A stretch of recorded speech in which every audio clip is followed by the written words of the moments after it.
Good morning, students. Let us continue with the chapter Basic Geometrical Concepts. You people have already done a part of it. Today I am going to continue with polygons. So, what are polygon? A simple closed curve made up of entirely line segments is called polygon.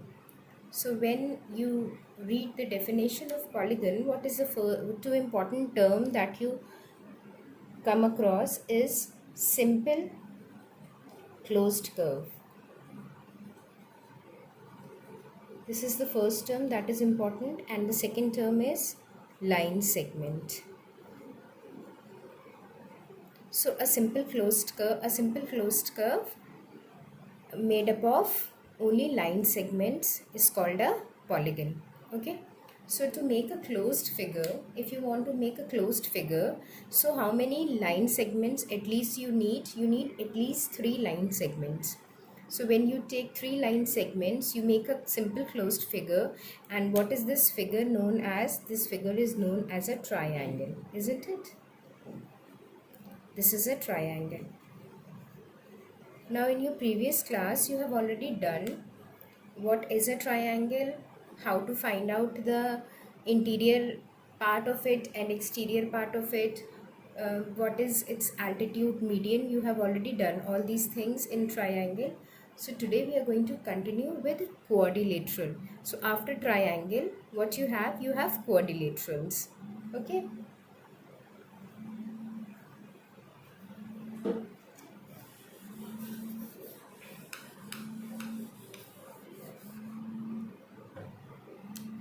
So what is a quadrilateral?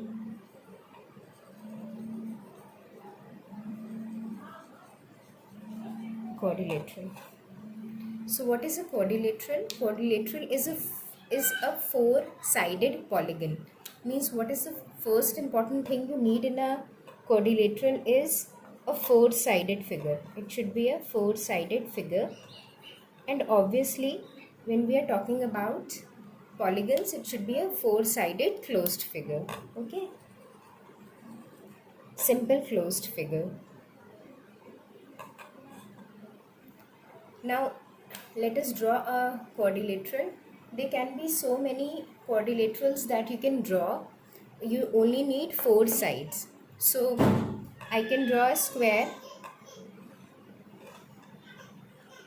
A square has 4 sides, so it is also a quadrilateral. I can draw a rectangle.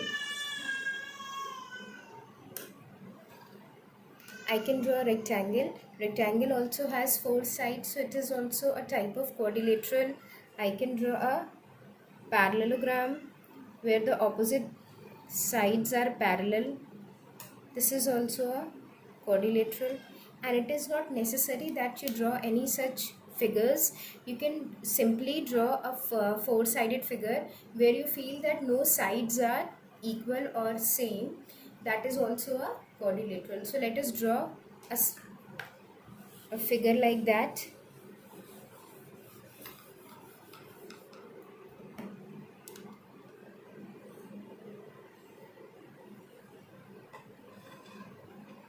In this also you have 4 sides. So let's name them A, B, C and D.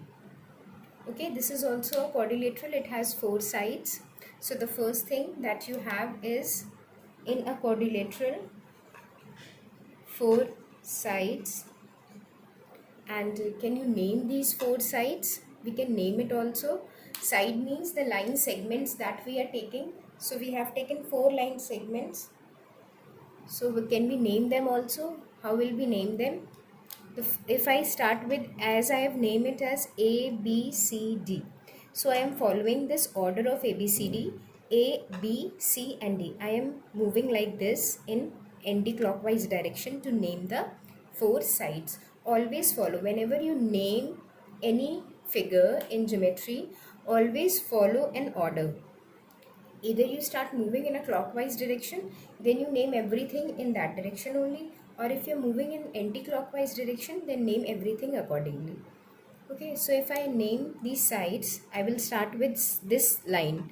So this line is AB. Okay, then AB, then I will move this side, so this is BC.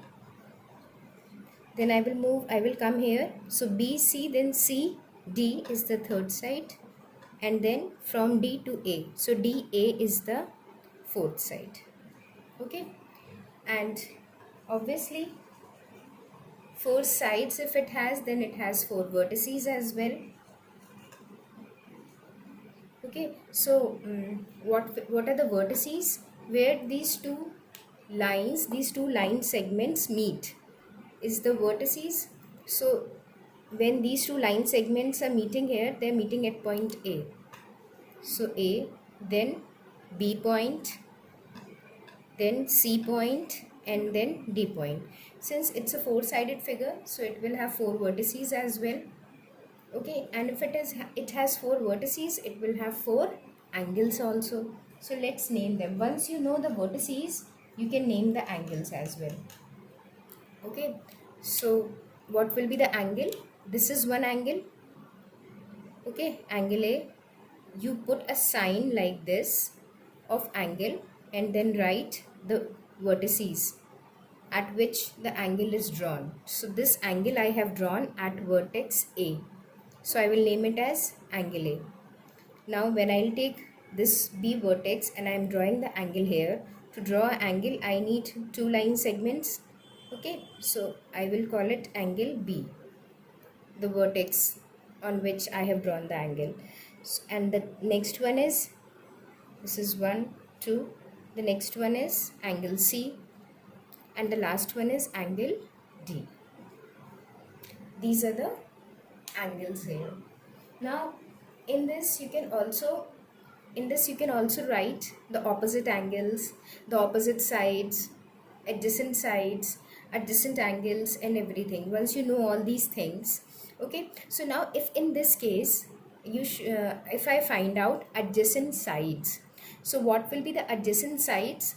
Adjacent sides are those sides which have one part in common. Okay, so if I take this point A, then I can take this line segment AB. Now to this line segment AB, two sides are adjacent. One side is this side, because from point A I have AD as well. I have this line as well. From point B I have this line as well. So adjacent to this AB can be BC, and adjacent to this AB can be this side AD. Yes. Now if I take BC, then adjacent to BC can be this side AB, and adjacent to BC can be this side CD, and so on. Okay, now when I say opposite which is opposite to it, so when I say opposite side, then AB is opposite to CD. This line and this line has nothing in common. When I take these two line segments, then this point A is common. When I take these two line segments, then this point B is common. But when I say AB and CD, then nothing is common. So these line segments are opposite sides. Okay. So if you have to name the opposite sides of this quadrilateral,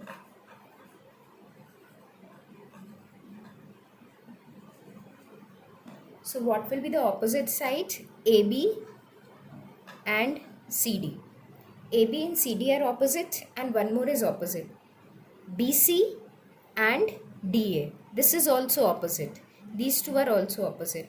So BC and DA are opposite sides. Okay. Similarly, if I ask you to write adjacent angles and opposite angles. So adjacent angle means, though if I take an angle, angle 1, okay, let's name this also angle 4.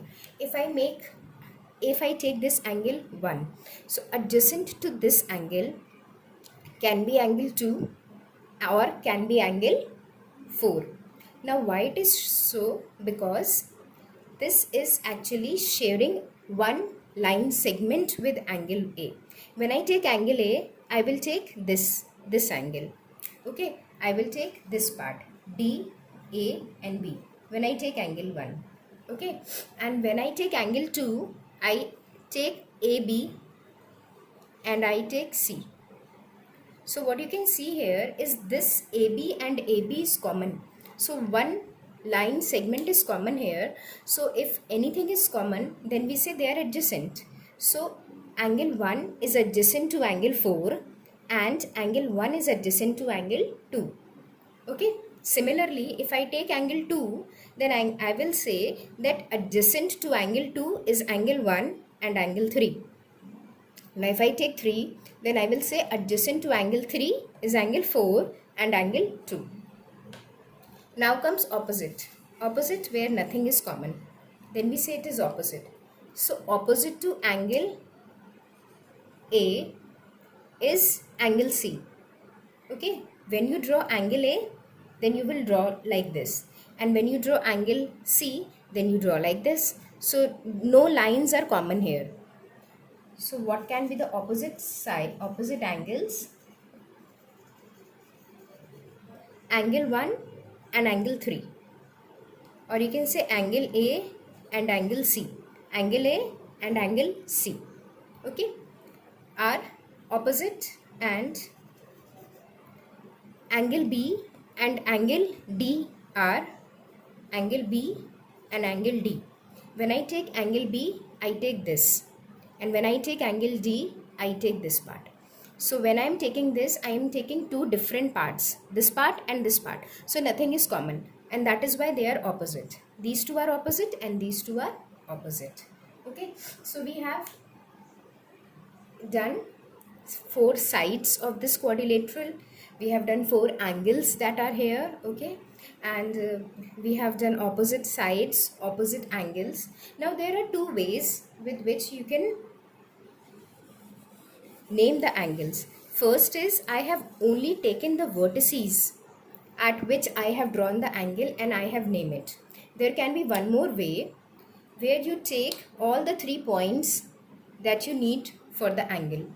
Okay, so this means is in place of angle B, what I can write? I can write A, B and C. A, B and C.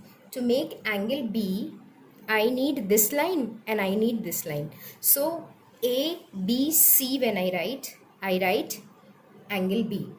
The angle that I need should be in between. That point should be in between. Similarly, C will be B, C and D. B, C and D. When I say D, then C, D, D I want and A. So C, D and A. And for angle A, it will be this point angle A. So D, A and B. D, A and B. So this in this way also you can name the angles. Okay. Now we come to the exercise. I am doing one question from your exercise. That is question number 5. I am drawing the diagram of question number 5 from exercise 10.3.